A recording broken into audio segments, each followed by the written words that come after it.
right, all right. Good afternoon, good evening, and good morning somewhere out there in the world. We have two amazing guests today.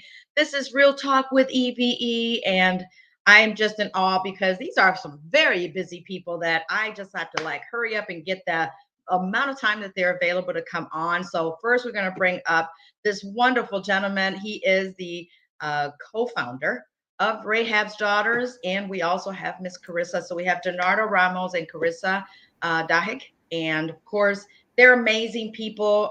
They are doing what they do best, which is serve in the community. Donardo, I know that you are like extremely busy, and I respect busy because I know to be busy. I know what that looks like. Um, Welcome. Thank you for coming on Real Talk. It's been a minute since I've had both of you on Thank some you for time having ago. me. Thank you for being here. So, Donardo and Carissa, we have some great things coming up in the near future. But real quick, Donardo, you are the co-founder of Rahab's Daughters. Real quick synopsis, a little bit about you.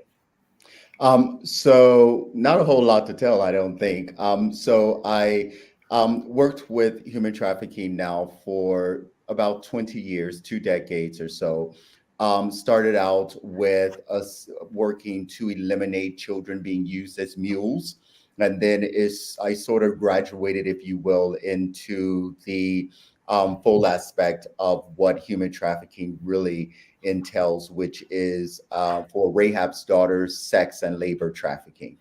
And so I have been working alongside Sharmila in doing, who is the the head co-founder, I guess you will say, to make sure that there is a place for victims as well as victims and their children. We found that there was a need, particularly for mothers who had children, and we wanted to fill that gap. There weren't enough beds anyway for human trafficking victims, which is very different from someone who is, let's say, homeless or has been domestically abused. The psyche is completely different, and therefore their accommodations need to cater to them. And so we stepped in to fill that need. And we didn't want to separate children from their mothers because most mothers, if they have to depart from their children, they are less likely to be a part of the program, any program. And so we wanted to make sure that that was not an issue for them. Today, we are currently in Canada as well. And I was happy to be a part of that, and that's working just well. I mean, God is really blessing there. And so, yeah, I'm really excited to be a part of Rahab's Daughters as well as here with you today. Yes, and I got a snippet of what that's like to be in Canada with the Canada people out there Yeah. just a couple of weeks ago. Yes. So it was a great experience, heartfelt experience. And I Yeah. want to thank you, Donardo, for stepping up and saying yes to your calling for such a time as this. And I know that everything happens for a reason. Yes. And I mean, one day we'll tell the whole entire story, right? Yeah. How did it all Yeah. happen? How you and Sam came together, Sharmila, our co-founder, our survivor. But that's all I think an orchestration or orchestrated by God. I can see that. And I'm just blessed and honored to be part of this and to work alongside with you and Sam and everyone else in the team. Thank And you. I know that from time to time, we also have to have time to breathe, right? Yeah. Yeah. Time Yeah. to rest because I have been indulged with a lot Yeah. recently these last month or so. But for the audience, what is important that message that you need to give to the audience, give to those that are watching this show that really need to hone in on human trafficking because many people don't even know what it looks like, don't even know what to even look for, right? What is that one message you want to leave here with them? And you tell me when you have to go. I respect your Yeah. time. Just knowing you're here, that's great. No worries. So one of the things they need to be aware of more than anything else is that no one is exempt from being dragged into it or pulled into it. There is no culture, race, or economic part of society that is exempt from being brought into the trickery of human trafficking, the way the persuasion works in order to cause someone to become a victim. And so when we as a community, as society realizes that we will know someone most definitely who either is a victim and we are just not aware because it's not something that is bragged about and they may not even know themselves, or we are acquainted with someone who is connected or related to someone who is a victim. You hear the dogs in the background, so excuse them. Okay. So I think we just need to make ourselves aware that this is something that happens in our own backyard in any society, no matter where we live, no matter where we work. It's something that happens in the workplace as well. Any of these appointments are set up during business hours, and this happens. These times are set up on office equipment, and so part of what we do is to educate employers as well, so they will know what to look out for and how to monitor. Because at the end of the day, if something does happen that is a result of illegal activity and it is found out, the employer will also have a role to play in that because they can be held accountable, because it was their equipment that was used in order to book these appointments and things like that. Um, Society has to also be willing to have conversations. But the way you can have conversations, you must educate yourself as to what human Mm, trafficking is. You must educate yourself as to what to look out for. What are the signs that my children or my niece or my cousins or sisters, brothers, whatever the case may be, what is it that has changed about their behaviors? Why are they now more aggressive, or are they more of an introvert, whereas before they were just so outgoing and the life of the party? What has happened? Um, be okay with having those conversations, talking about these things, teaching our children how to be respectful to each other as well as the opposite sex, knowing what to look for again in children, monitoring their social media. Nowadays, it's no longer the danger, the stranger danger, where you have someone with a puppy in a car, and it's not that. It's over social media now. It's very subtle. They befriend, and then obviously, in many cases, they're not children. But here's the thing: parents also have to look out for when they are actually communicating with children.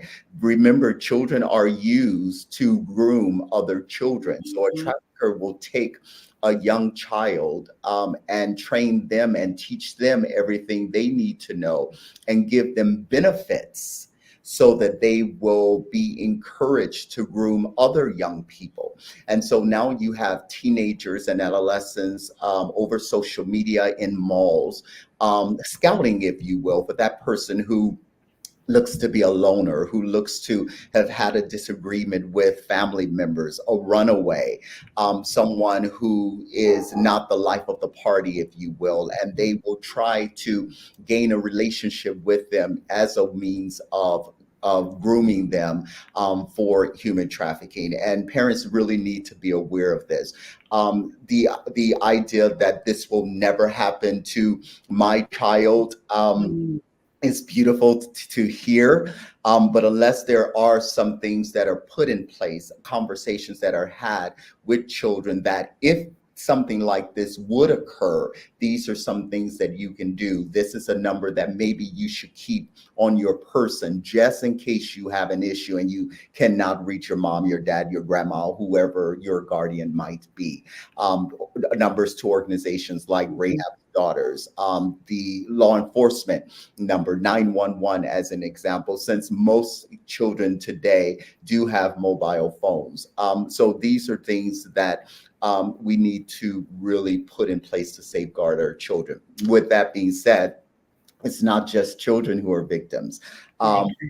Adults are victims too, particularly women who are in the process of divorces, them having to financially prepare themselves in order for this legal battle, if you will, for the children and so forth and so on.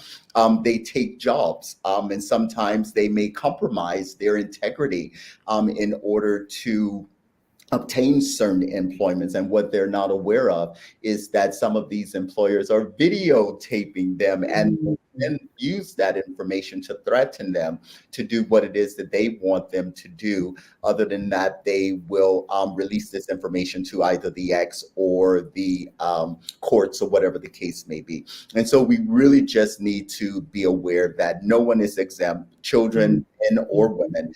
And we just need to have these conversations, the uncomfortable conversations, be it with our children or spouses, and be willing to deal with those and get the counseling needed if necessary to be able to first own it and address it for ourselves in order to be able to deal with a spouse who may be involved, or son or daughter who may be involved, or brother, a cousin. We need to educate ourselves. Once again, I can't stress that enough, in order to be able to go back in the community and in our own households and educate them as to what it is and how to help us fix it. Yeah, no, this is great information, vital information. And I hope that our viewers are actually taking note of this, because as you may hear, we were once children. Our parents would say, don't talk to strangers. But they're not always strangers. They're people that you actually know and trust. Yeah, absolutely. Because it's easier. It's camouflaged a lot better. And there's a trust factor there. And when you trust someone, you tend to have respect for them. And so you don't have any fear per se of trusting them. And so it's easy to be persuaded to do whatever it is they ask you to do, particularly if the individual is more senior.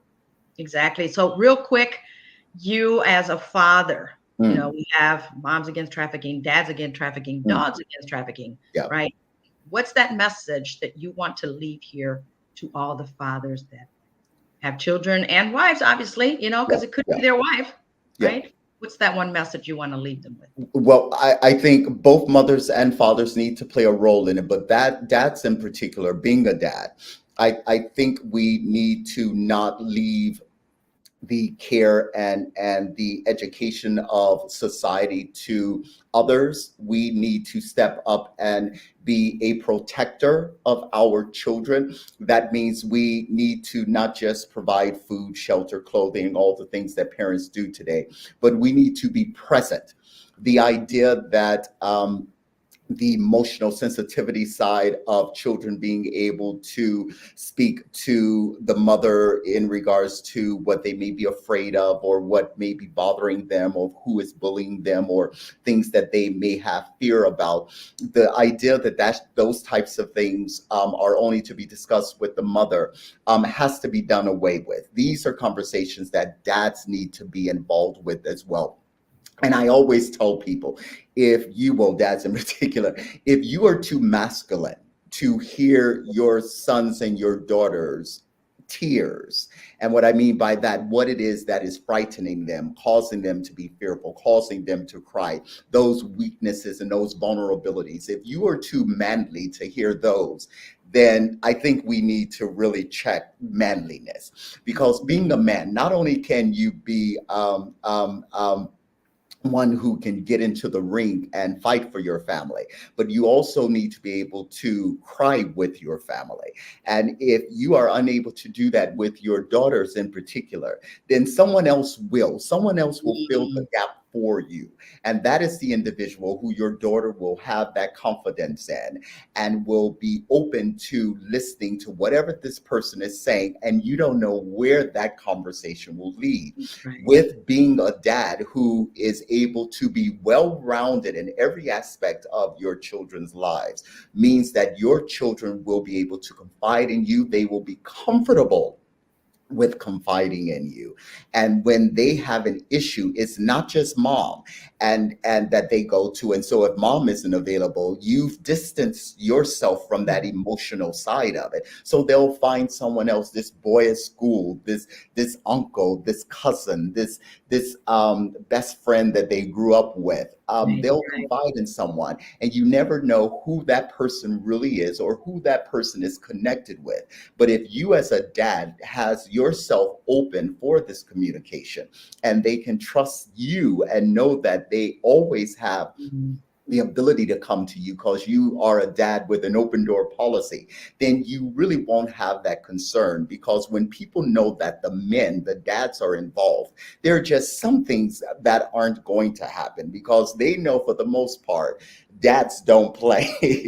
And we're Right, not concerned about your feelings. We're not concerned about it being politically correct. right. If you bother my babies, we're having a problem.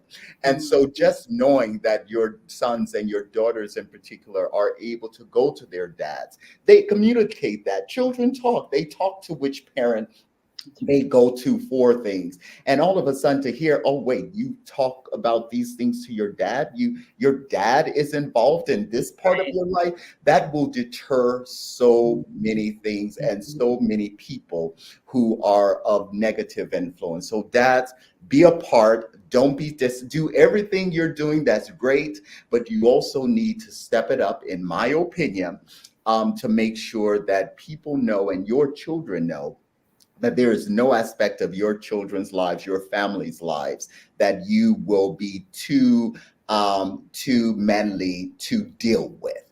As dads, if we help bring them in, we have to help rear them 100%. That's my Mhm. opinion. Well, I think you've experienced that, you being a dad yourself, Yes, right? And yes, you knowing firsthand what human trafficking looks like, yes, right? yeah, So yeah, yeah. I would say an expert is speaking more than an opinion. I think you know best because Yeah, you've been there, right? And so you know yeah, what to look for. You have a daughter of your own. I You do. Yeah, you had to get all of that put system in place to know yes. what you're saying now works.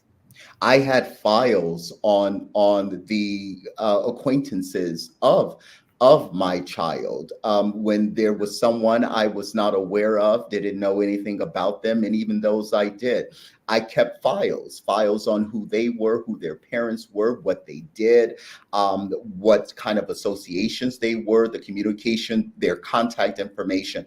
I literally knew everything. In some cases, even the blood type. And I'm not saying everyone else needs to go to that extreme, but I wanted to make sure that if something did occur, it wasn't because of me.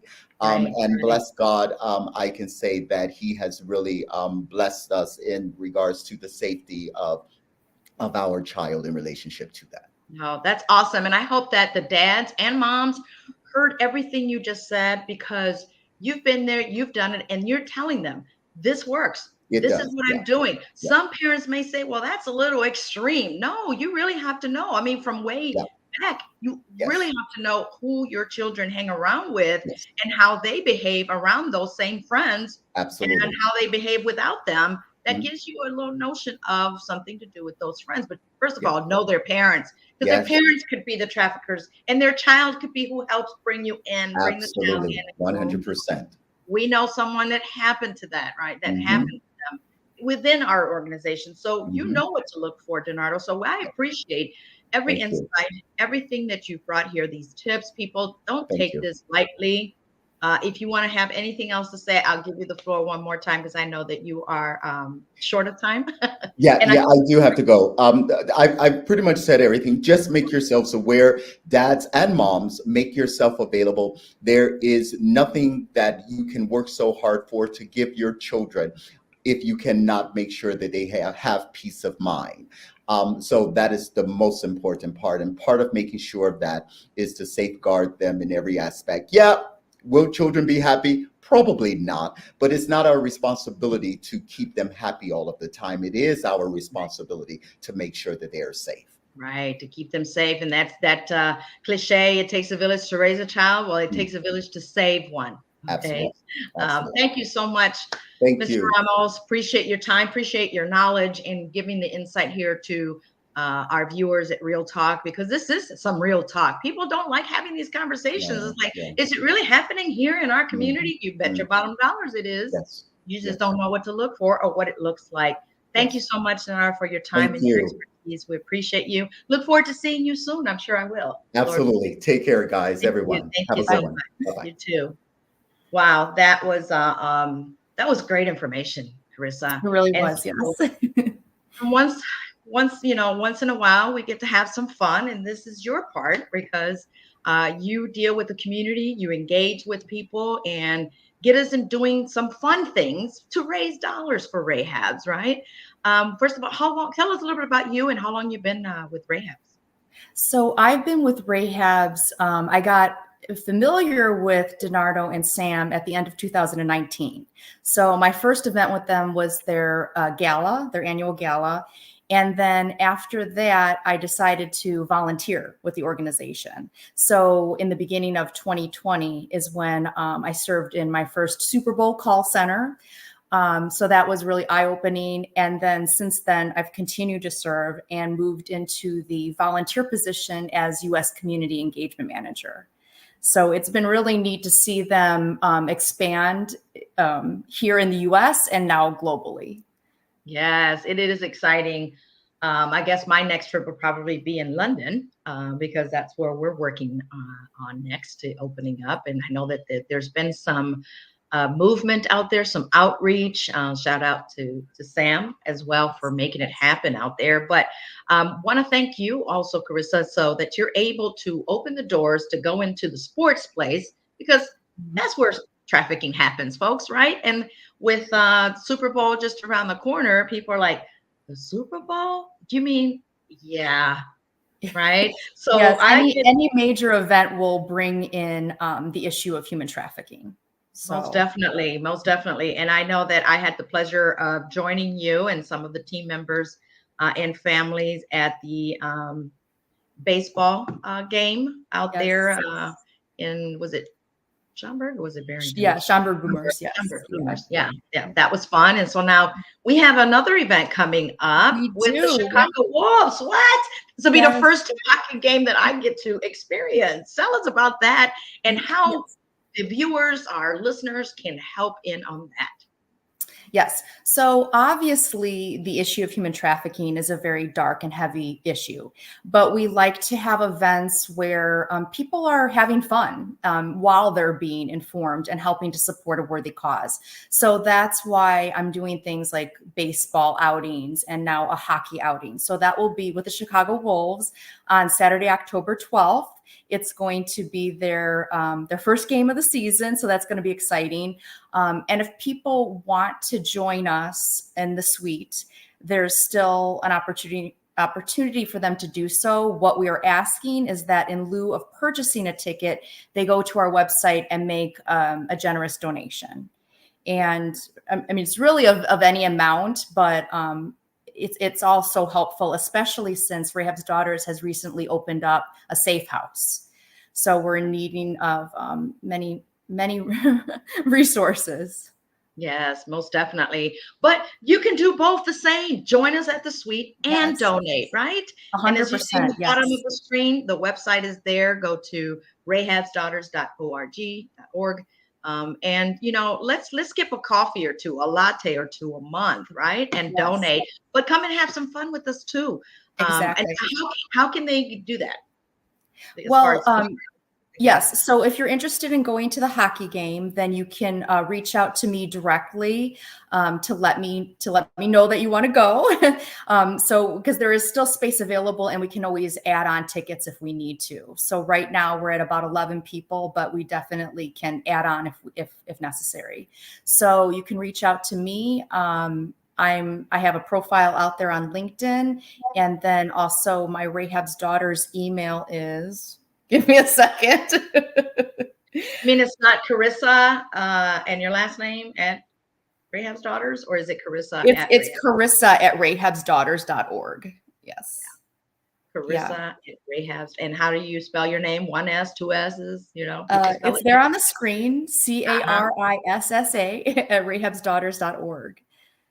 Wonderful. So what are we to expect there once we get to the game? I'm excited. It'll be the first experience for me, but knowing the cause behind it just brings me more excitement because this is truly time to come together and have fun, but also know that cause is so important, right?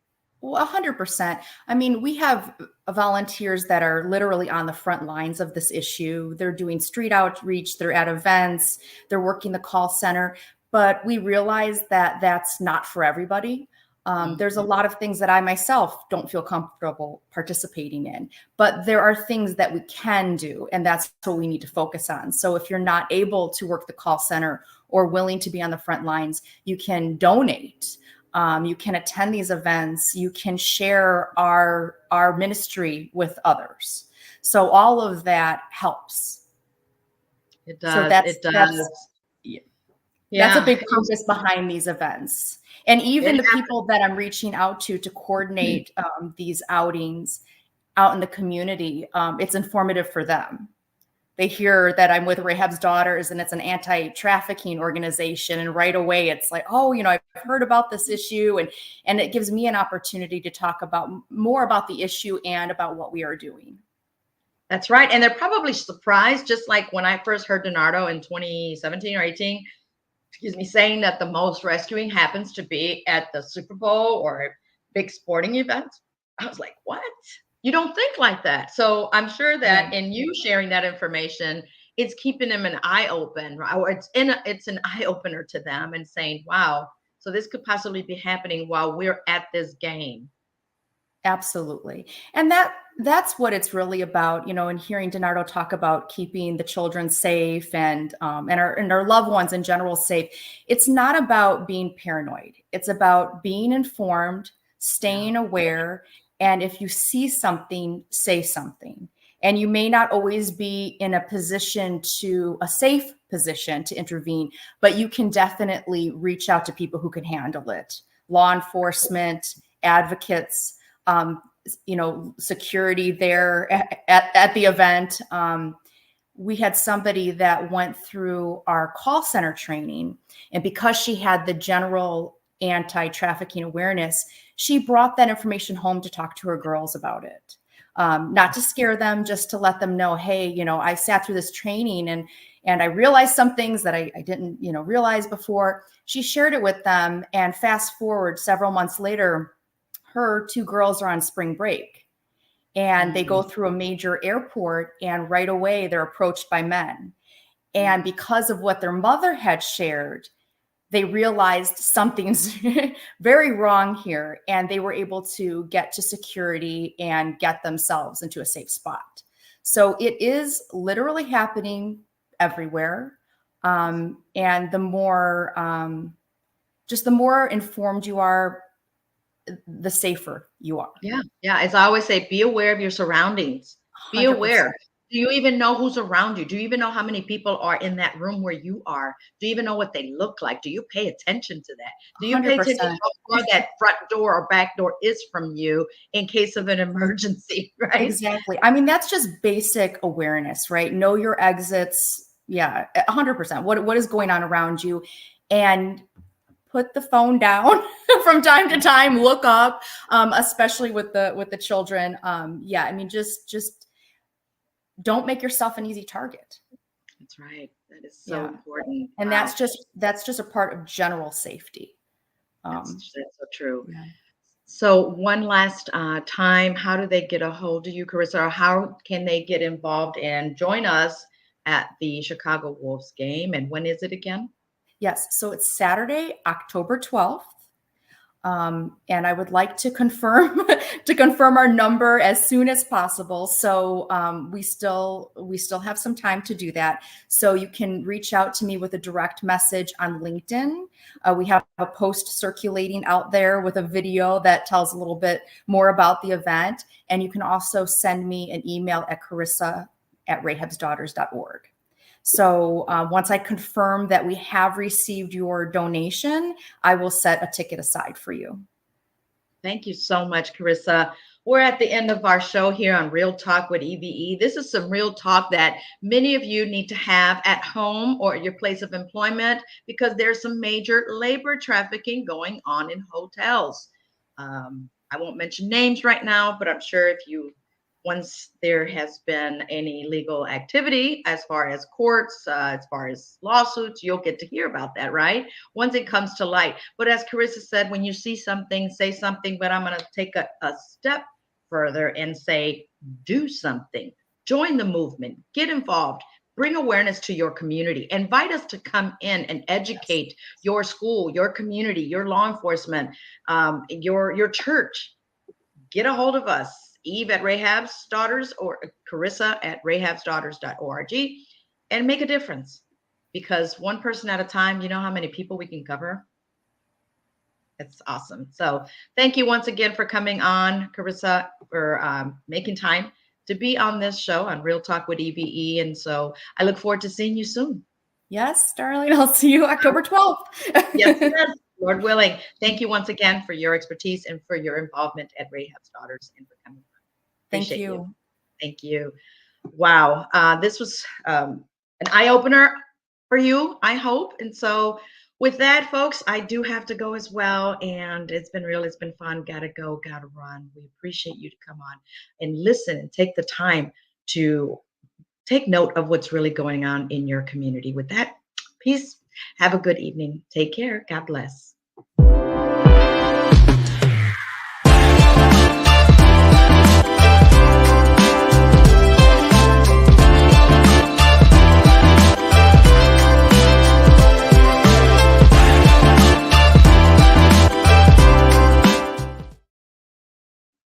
All right.